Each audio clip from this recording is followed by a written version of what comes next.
Hi, I'm Larken Rose, and I'm the one who made the video called The Tiny Dot.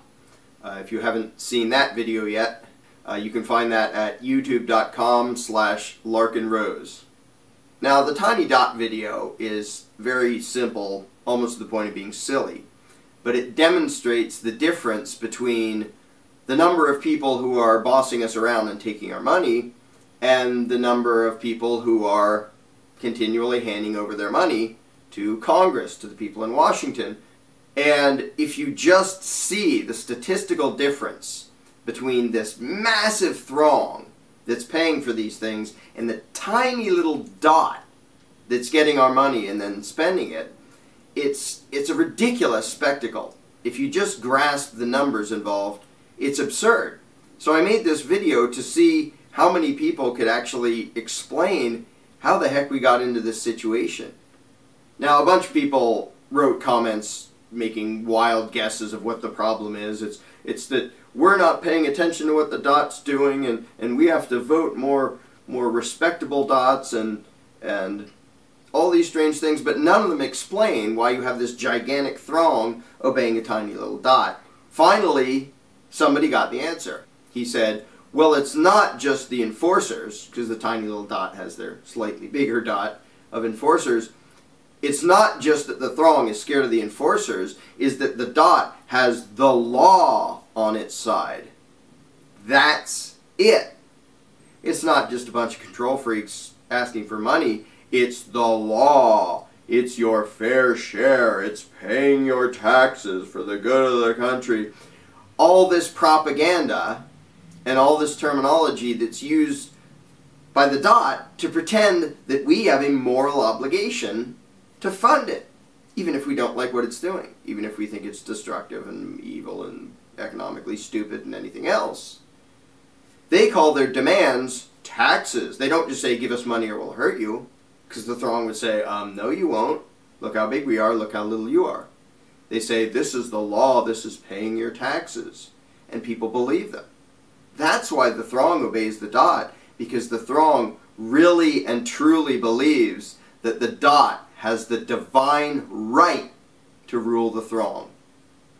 And all the excuses about constitutions and legislation and elections and appointments and all the other political rituals, the entire purpose of that whole game is to keep up the illusion that the dot actually has the right to boss the throng around. And conversely, that the members of the throng have a moral obligation to obey the dot. And that is why this ridiculous spectacle continues of this huge throng obeying this tiny dot and giving it just gigantic sums of money to do destructive, stupid, evil things. Because the throng has been taught to believe that it is literally a sin to not give their money to the tiny little dot. But almost everybody misses this. They look at the video and they say, well, we need to, some of them say, we need to vote in a better dot. We need to petition the dot. We need the dot to change its commands. Or even, we need a revolution and go squash the dot. You don't need to squash the dot. Look at the stupid thing. Look how little it is. It doesn't matter. It only matters because the throng imagines an obligation to obey the dot. Here's the point that even pro-freedom advocates, most of them, completely miss. The problem is not the dot. It's not its enforcers. All of the focus on the dot with elections and campaigning and petitioning and this and that and the other thing, all the people focusing on changing the dot are completely missing the point. The dot isn't the problem. What's between the ears of the people in the throng is the problem. You don't need an election. You don't need a revolution. You don't need a new dot. You don't need anything. The dot would be ignored out of existence if the throng just realized we don't have any moral obligation to listen to it. We don't have to do what it says. We don't have to give it our money. Now, of course, if one person realizes that, he's in deep trouble. Because not only will the dot and its enforcers try to squish him, other members of the throng will try to squish him. And when people say, well, we have the police and the military and the IRS people, you know, they have a bunch of enforcers. Yeah, but the dot doesn't make them. the police, the tax collectors, they come from the throng. They too have been taught that the throng has a moral obligation to obey this stupid, tiny little parasitic dot. And so they proudly go out and do their law enforcement, which means some people in the throng force other people in the throng to obey the dot. And they feel righteous about it, because they really and truly completely believe that it is evil to disobey the dumb little dot. It's evil not to give the stupid little dot a whole bunch of your money. The rest of the throng, by way of a jury, "Oh, you tax cheat." You pick 12 Americans, they're going to say, "You're evil, you didn't give your money to the dot. How dare you? Go to prison." Because the throng believes in an obligation to obey the dot. Even though they don't like what the dot does with their money, they still feel a moral obligation to hand it over. And that's the problem, is their perception. It's not the dot. All of the power of the dot is illusion. The IRS agent that steals your bank account, he's suffering the same illusion, that we all have a moral obligation to give our money to the dot. Even their enforcers only exist. They only do what they do because of the delusion that the dot has the right to rule and we have the obligation to obey. It's pathetic. This giant throng begging this little dot.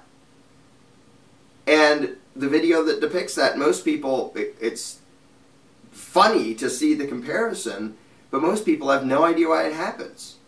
Why would this huge throng continually bow to this tiny little dot that's too small to see? Puny little thing. What power does it have? You don't even need to squish the thing.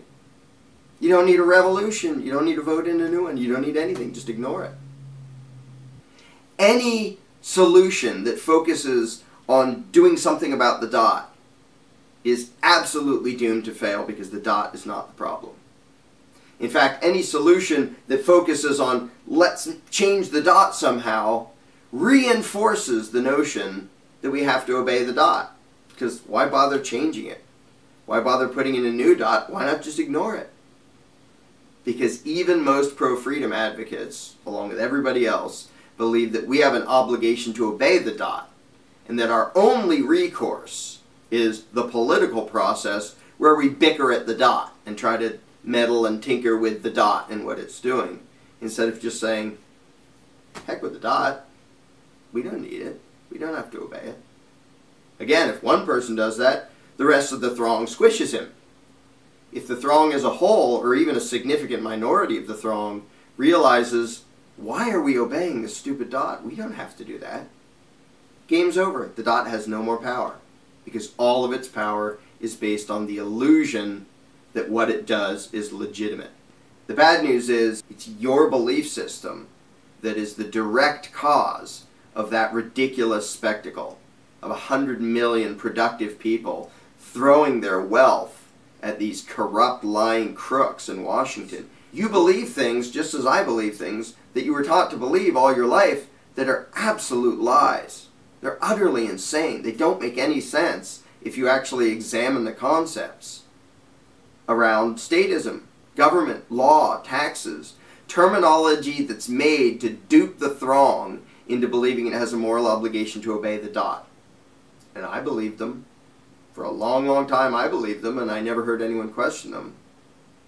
I don't think you're trying to ruin the world. I don't think you're trying to cause misery and suffering and economic collapse and injustice.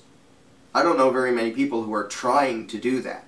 But I know a lot of people who are doing it nonetheless because of their belief system, because of the way that their belief system drastically warps and perverts both their perceptions and their actions.